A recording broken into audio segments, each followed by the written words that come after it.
सुप्रभात। सुबह की राम राम। मैं सुधा सक्सेना। आज मैं भगवत कृपा पर कुछ चर्चा करूंगी। स्वाभाविक रूप से सभी प्राणियों पर प्रभु सदैव कृपा करता है।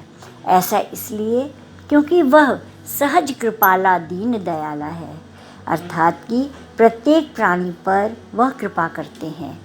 यह कृपा निधान कृपा की दिव्य अलौकिक मूर्ति हैं। उन कृपा में कि अनवरत अक्षुण्ण रूप से प्रवाहित कृपा धारा में हम सभी अपना जीवन व्यतीत करते हैं। ईश्वर की कृपा धारा में देश काल पात्र की अपेक्षा नहीं की जाती, अर्थात कोई भी देश काल या स्थान हर जगह पर ईश्वर की कृपा हमेशा बनी रहती है। लेकिन मनुष्य इस प्रकार की सर्वसुलभ कृपा की गंगा में गोते लगाकर अपने को पवित्र नहीं कर पाता। मोह अविद्या के अंधकार से घिरा व्यक्ति उसके समीप भी नहीं जा पाता। हमको यह नहीं भूलना चाहिए कि प्रतिक्षण अनुभव में आने वाली भगवत कृपा सुधामय प्राणी का प्राण है। कृपामय जीवन ही वास्तविक जीवन है, सफल और कृतकृत्य है। प्रभु की मनुष्य मात्र पर बरसती कृपा का स्वरूप जीवन में प्रतिक्षण है। मनुष्य शरीर की प्राप्ति ही उसकी कृपा का परिणाम है। भारत भूमि में अगर हम देखें तो जन्म से लेकर के स्वास्थ्य, शरीर, शुद्ध धनोपार्जन, तीर्थों की उपस्थिति, सत्संग, कीर्तन, भजन, अनेक ऋतुएं, अनेक फसलें आदि उस कृपा का प्रतिफल है। प्रभु की कृपा अनुकूल और प्रतिकूल सभी परिस्थितियों में निहित है।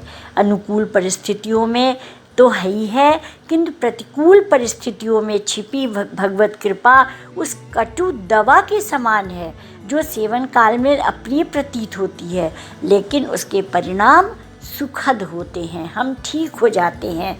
उसी प्रकार से भगवत प्राप्ति प्रतिकूल अवस्था में हमें एक नई दिशा दिखाती है। भगवत प्राप्ति साधन साध्य नहीं बल्कि कृपा साध्य है। साधनों का त्याग कदापि अभिलक्षित नहीं है। जैसे ढके हुए पात्र में वर्षा का जल नहीं भर सकता है, ठीक उसी प्रकार से कृपा से लाभान्वित होने के लिए साधनों से यथासंभव मुख नहीं मोड़ना चाहिए। साधनों से यथासंभव मुख नहीं मोड़ना चाहिए। तात्पर्य यह है कि कृपा ईश्वर की प्राप्त करने के लिए हमें अपने कर्म रूपी पात्र को हमेशा खुला रखना चाहिए। कर्म निरंतर करते रहना चाहिए, तभी हमें ईश्वर की कृपा प्राप्त होगी। अपने अभिमान को पूर्णतया भूलकर संसाधन स्वरूप स्वधर्म का पालन करते हुए प्रभु कृपा की बाट जोहनी चाहिए। साधक यह विश्वास रखे कि प्रभु ही इसका कर्ता धर्ता है। उसकी अहेतुक कृपा से ही हमारा अस्तित्व है और भविष्य में भी उसकी ही कृपा होगी।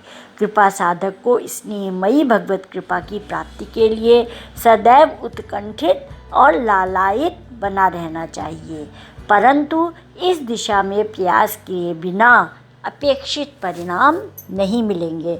आप समझ गए होंगे कि भगवत प्राप्ति के लिए हमें स्वयं प्रयत्न करना होगा।